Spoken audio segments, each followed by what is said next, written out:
Hey, good morning. A little bit of encouragement for you today. When I graduated college, a friend of mine decided to go to the Peace Corps, and he took a position in Mauritania in Africa, literally in the middle of the desert. And one of the things he told me that surprised him was how quickly his clothing would wear out, right? He was living amongst the elements, living in sort of mud huts, and was out in the sand and the wind most days, just as a part of everyday life. And he said, our clothing there wears out so much faster than it does here in the US, where we're inside a lot.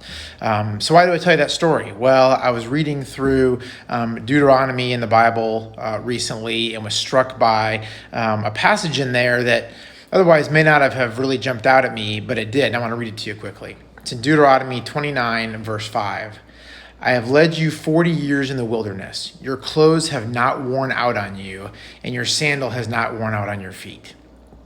So think about that, 40 years, and they were wearing the same clothes and the same sandals, having been in the wilderness the entire time, living in tents, living in the elements, and they didn't wear out. Now, if you think about the Israelites at this point, they are in Moab. They've been wandering for a long time through different territories, and they had left Egypt, right? They left Egypt where they were slaves, but they were grumbling. They wanted to go back to Egypt. They thought it was better to be slaves there than wandering on the desert because they didn't know what God was doing. They didn't have a sense of where they were going or what was happening. And at the core basis, they didn't really trust what he was doing, even though they had seen him part the Red Sea and lead them out of Egypt with all the different plagues and miracles and bring them into this freedom of the wilderness with better promises ahead.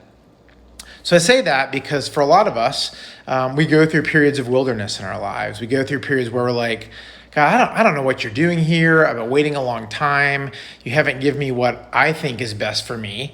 And we struggle with that. And that's hard. Let's be honest. That's a hard place for a lot of us. But just know that God is always working. He always has your best interest in his glory at heart, and look around for the little things, right? It may not be that our clothes aren't wearing out, but we have something like that in our lives too, where we can see little evidence of God every day.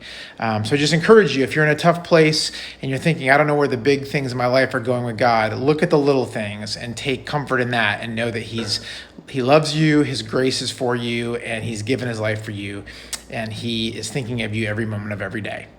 Have a great day, friends. Live with grace.